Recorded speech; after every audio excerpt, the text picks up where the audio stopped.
My parents moved my jobless brother into my home without asking, then told me to pay his bills. So I took everything back. And what happened in court ended it all. My parents moved my unemployed brother into my house, then demanded me to support him. So, I took everything. And what happened in court ended it all. I'm Clara, a 28-year-old marketing coordinator, and I'd been grinding at Henderson & Associates for 3 solid years. Nothing glamorous, just steady work with decent pay and flexible hours. After sharing a cramped apartment in Brooklyn with 2 roommates who thought cleaning was optional, I was finally ready to live alone. That's when my parents dropped their bombshell. Mom, Patricia, called me on a Tuesday morning, her voice bright with excitement. Clara, honey, your father and I just closed on the most beautiful condo in downtown Manhattan. Dad, Robert, had been eyeing real estate investments for months, convinced it was their ticket to financial freedom. The place was a steal, they said, a modern 2-bedroom with floor-to-ceiling windows overlooking Central Park. That's amazing, Mom, I said, genuinely happy for them. They'd worked hard their whole lives, Dad as a plumber and Mom managing a dental office. They deserved this win. But then came the real reason for the call. Since you're apartment hunting anyway, why don't you move into our place? It's just sitting empty, and it's only 4 blocks from your office. 4 blocks. I nearly dropped my coffee. My current commute involved a subway transfer and 40 minutes of underground purgatory. This would change everything. The terms seemed fair. I'd pay minimal rent, just enough to cover building maintenance, handle utilities, and keep the place pristine. In exchange, I'd get a luxury downtown apartment at a fraction of market rate. Mom sealed the deal with words that hit straight to my heart. You've always been our responsible one, Clara. We know we can trust you. Growing up, that had been my role. While my younger brother Tyler bounced between community college dropout, failed YouTube career, and various get-rich-quick schemes, I was the steady one. I finished my business degree, paid my bills on time, and never asked for handouts. So yeah, hearing Mom acknowledge that felt good.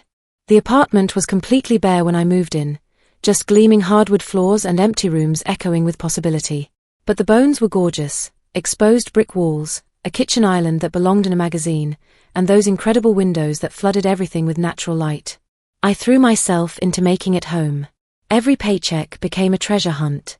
First, a mattress and bed frame from West Elm. Then a sectional sofa that took 2 guys and a dolly to get up the elevator. I added a dining table from CB2, floating shelves, blackout curtains for those brutal morning sun rays, and even some real plants, not the fake ones that screamed college dorm. The transformation took months, but it was worth every late night spent assembling furniture. I kept every receipt, mostly out of habit, tucked away in a folder marked apartment stuff. I wasn't thinking about legal documentation then, I was just proud of what I'd built. When my parents visited, Mom would walk through each room with this amazed expression. It actually looks like a home now, thanks to you. Dad would nod approvingly. You've got good taste, kiddo. It's better than we imagined. For 5 blissful months, I lived like the successful young professional I'd always wanted to be. Morning coffee on my own couch, no drama, no mess from roommates. Just me, my space, and the satisfaction of finally making it. I should have known it wouldn't last. That peaceful bubble burst on a Thursday morning when Mom called with her usual cheerful tone. We chatted about work, the weather, normal stuff. Then, as casually as discussing lunch plans, she dropped the bomb, "Oh, by the way, Tyler's going to be staying with you for a while." I literally stopped walking. I'm sorry, what? Tyler's moving into the apartment. Just temporarily, while he gets back on his feet. He's been having a rough time, you know. My mouth opened and closed like a fish. What kind of rough time? Well, he quit that warehouse job, didn't like the night shifts, and retail just isn't working out for him. He moved back home, but you know how cramped our place is. Tyler being Tyler, in other words. This wasn't a crisis. It was just his normal pattern of avoiding responsibility until someone else fixed his problems. Mom, you can't just, shouldn't we have discussed this first? Oh honey, we figured it wouldn't be a big deal. You've got that second bedroom, and you're at the office most days anyway, right? Wrong. I worked from home 2 or 3 days a week, something they apparently forgot. But before I could explain, Mom had already moved on, talking about how Tyler just needed a little support to get back on track. The next day, not even 24 hours later, Tyler showed up at my door. No call, no text, just the buzzer ringing and my brother's voice through the intercom. "Hey sis, it's me." He walked in dragging 2 duffel bags, a gaming chair that looked like it belonged in a NASCAR pit crew, and a grocery bag full of frozen Hot Pockets. "Mom said I could crash here. Cool setup you got." No apology. No thanks for letting me stay. No acknowledgement that this was my home. He just started claiming territory like a conquering army. Within hours, his stuff had exploded across the apartment. Sneakers by the front door, gaming headset on my kitchen counter, empty energy drink cans multiplying like rabbits. He set up his entire gaming rig in my living room, shoving my carefully arranged coffee table aside to make room for his folding table from Mom and Dad's garage. "My room doesn't have enough outlets," he explained when I asked about the living room takeover. "Plus, the Wi-Fi's better out here." That first night, I had a video call with a client while Tyler was outside my door screaming at his teammates in some first-person shooter. "Dude, you're trash. Cover me. Cover me." Professional doesn't even begin to describe how that went. When I mentioned it later, Tyler shrugged. "Just tell me when you have meetings. I'll use headphones." He never used headphones. By day 3, my pristine kitchen looked like a college frat house. Dishes piled in the sink even though I'd shown him the dishwasher. My organic almond milk disappeared overnight. A spoon lived permanently on my couch, not under a cushion, just sitting there like decorative silverware. The final straw that week came when I got home to find Tyler and 3 of his friends camped out in my living room, surrounded by takeout containers and energy drink cans, controllers clicking like machine guns. "Hope you don't mind," Tyler said without looking up. The guys needed somewhere to hang. I grabbed my keys and left before I said something I'd regret. After that disaster with Tyler's gaming marathon, I knew I needed answers. This couldn't go on indefinitely, but nobody had given me an end date. So I called Mom, trying to sound casual instead of completely frayed. "Hey, just wondering, how long is Tyler planning to stay?" Mom's voice got that careful tone she used when delivering bad news. "Oh, we're not really sure yet. He just needs time to figure things out." What exactly is he figuring out? Has he been job hunting? He's exploring some options. You know Tyler, he's got ideas. Maybe some cryptocurrency trading, or he mentioned something about reselling vintage sneakers. Cryptocurrency trading. Right. The same guy who couldn't figure out how to load the dishwasher was going to master financial markets. "Mom, I need a timeline here. This is my home, and Clara." Her voice got that disappointed edge. "We just need you to be supportive. You've always been the stable one. We know you can handle this." There it was again. The stable one. The responsible one. The one who could handle whatever mess Tyler created because that's just who I was supposed to be. That evening, I tried having an adult conversation with Tyler. I found him sprawled on my couch, eating cereal from a mixing bowl while watching anime on my 55-inch TV. "Look, I don't mind helping out," I started, "but we need some ground rules. This is still my apartment, and you can't treat it like your personal crash pad." Tyler actually laughed. "Relax, Clara. I'll be out of your hair eventually." "When's eventually?" He shrugged. "When things settle down, I guess." "Are you actively looking for work?" "Yeah, I've got some stuff in the works. Might get back into that sneaker thing, or maybe try my hand at streaming. My buddy Josh says I could probably make decent money on Twitch." Streaming. Of course. The next week brought a new revelation. When I sat down to pay the monthly bills, I casually mentioned, "Rent's due Friday. You ready to split it?" Tyler didn't even pause his game. "Oh, I don't pay rent." I stared at the back of his head. "What?" "Yeah, Mom and Dad didn't mention anything about that. They just said I could stay here." I called Mom immediately. "Tyler says he doesn't have to pay rent." Well, we didn't want to stress him out with bills right now. He's going through a rough patch financially. So I'm the only one paying to live here. "You're doing well for yourself, honey. We figured you'd be okay covering it for now. It's not that much more than what you were paying before." But it was that much more. Because now I was supporting 2 people on my salary while Tyler contributed absolutely nothing. No rent, no groceries, no utilities, no cleaning supplies. Nothing. That night, I started keeping detailed records. I didn't know why yet, just instinct telling me I'd need proof of something eventually. I created a folder on my laptop and started tracking everything: grocery receipts, utility bills, the cost of constantly replacing paper towels and toilet paper that disappeared at an alarming rate. Tyler had transformed from temporary house guest to permanent dependent, and my parents expected me to smile and absorb the cost because I was stable. I was beginning to understand that stable was just another word for sucker. 3 months of Tyler's freeloading lifestyle had worn me down to my last nerve. I was paying for everything while he treated my home like his personal gaming lounge. But nothing, absolutely nothing, prepared me for what happened next. Mom called and asked me to meet them for brunch at Sullivan's Diner in Midtown. I thought maybe they wanted to discuss Tyler finally getting his act together. Instead, Mom pulled out her phone and showed me photos of my apartment. "We've been thinking about listing the unit online," she said with a bright smile. "Maybe as a longer-term rental." I blinked at the screen showing pictures of my living room, my furniture, my carefully curated space. "I'm sorry, what?" "The market value has really gone up," Dad chimed in. "And you've made it look so professional. We could probably get top dollar." "I live there," I said slowly, like explaining to a child. "We know, sweetheart, but we figured it's time to consider other options. Tyler could stay, of course, but maybe we could rent out your portion to someone else."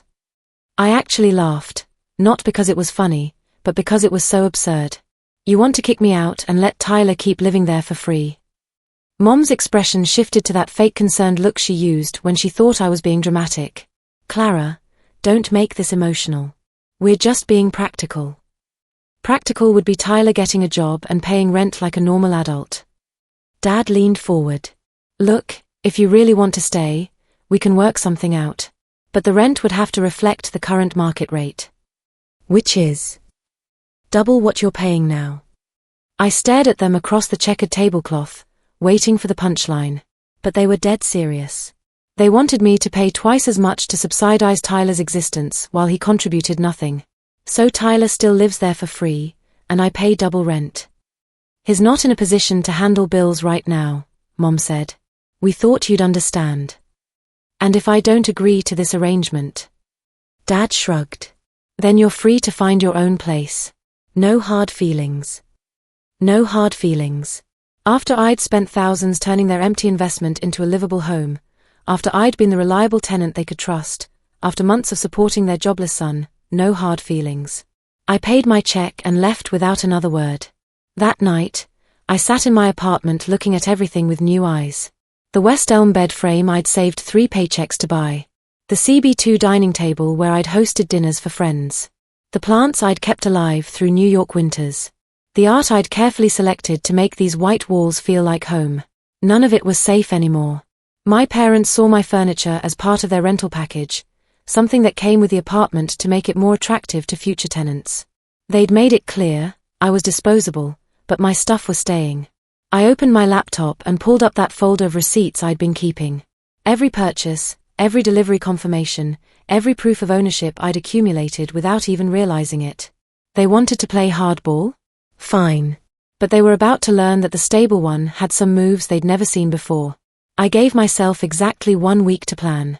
No dramatic announcements, no angry confrontations, just quiet, methodical preparation for what I was about to do. First, I went through every room with a spreadsheet, cataloging every single item I'd purchased. The sectional sofa, $1,200, bought September 15th. The dining table, $800, October 3rd. The 55-inch Samsung TV, $650, November 12th. Lamps, rugs, kitchen appliances, shower curtain, bath mats, even the fake succulents I'd bought for ambience, everything went on the list with purchase dates and prices. Then I gathered proof. Online orders had email confirmations. In-store purchases had receipts I'd tossed in a drawer out of habit. Credit card statements showed my name on every charge. I took fresh photos of the apartment, room by room, date-stamped and organized. On Friday night, I booked a moving truck for Saturday morning. The biggest one available from Hudson Valley Rentals, just in case. Tyler had no clue what was coming. He spent Friday night in his usual position, sprawled on my couch, yelling at teammates through his headset while demolishing a family-size bag of Doritos. If he noticed me quietly packing boxes in my room, he didn't mention it. Saturday morning at 8 a.m., I pulled that truck up to the loading dock and started hauling everything out. I had my itemized list in one hand and my phone camera in the other, documenting each piece as it went into the truck. Around 9:30, Tyler finally emerged from his room, rubbing his eyes and shuffling in pajama pants. "Dude, what are you doing?"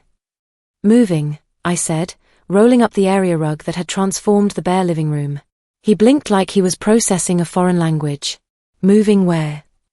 "Out. Taking all my stuff with me." The confusion on his face was almost comical as he looked around at the rapidly emptying apartment. The couch was gone. The TV was gone. The coffee table, the lamps, the dining set, all of it disappearing into the truck. "Wait, you're seriously taking everything? Like, all of it?" "It was empty when I moved in. It'll be empty when I leave." Tyler stood there in his boxers and a wrinkled t-shirt, finally grasping the situation. "Bro, what am I supposed to sit on?" I shrugged, not breaking stride. "Figure it out." That's when he pulled out his phone. "I'm calling Mom." "Go ahead." 2 minutes later, my phone started buzzing. Mom first, then Dad, then both of them again. Text messages started flooding in. "Clara, what's happening? You can't do this. This is ridiculous." I ignored every single one and kept loading the truck. By noon, the apartment looked exactly like it had the day I moved in. Bare walls, echoing rooms, sunlight streaming through naked windows.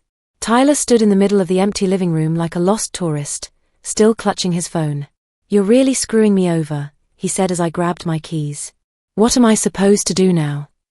"Pay rent. Buy furniture. Act like an adult." I locked the door and walked away, leaving behind 5 months of trying to make everyone else happy while they treated me like a doormat. The truck was loaded, my stuff was in storage, and Tyler was about to discover what "figure it out" actually meant. The legal threat started before I'd even finished unloading the moving truck.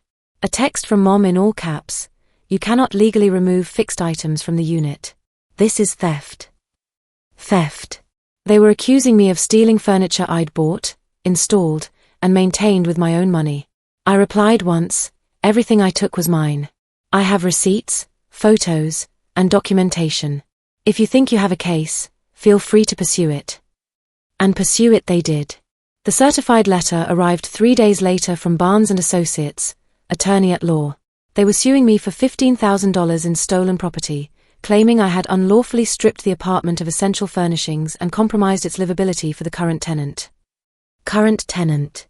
Tyler, who'd never paid a dime toward rent, was now their tenant whose rights I'd violated. I wasn't even angry anymore, I was impressed by the audacity. So I forwarded everything to my lawyer, Rebecca Chen, who'd helped me with some contract issues at work before. Rebecca's response after reviewing my documentation was swift and devastating: "They don't have a leg to stand on."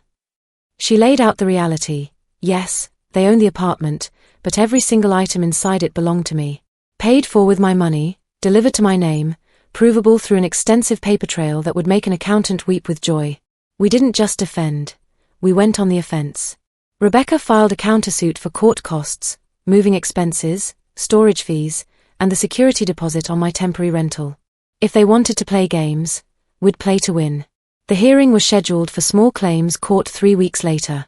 Not a dramatic courtroom with a jury, just a practical room with fluorescent lighting and uncomfortable chairs. But it was official enough. I showed up in my best business attire. Mom and Dad arrived looking like they were attending a funeral, with their lawyer Mr. Barnes trailing behind carrying a thin folder that definitely didn't contain $15,000 worth of evidence. Barnes opened with some generic speech about implied agreements and disruption of intended use. He even had the nerve to show a printed photo of the furnished apartment, saying, "This is how the unit was meant to be maintained." Then Rebecca stood up with our 3-inch binder of documentation. "Your Honor, we have 73 receipts, all in my client's name. We have time-stamped photos of the completely empty apartment on move-in day. We have before and after comparisons. We have text messages from the plaintiffs praising my client's furnishing choices. We have utility records showing my client paid every bill from day one. She didn't raise her voice once. She didn't need to. The evidence spoke louder than any argument.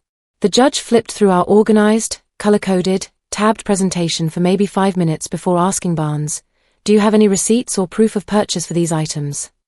Barnes shuffled his papers nervously.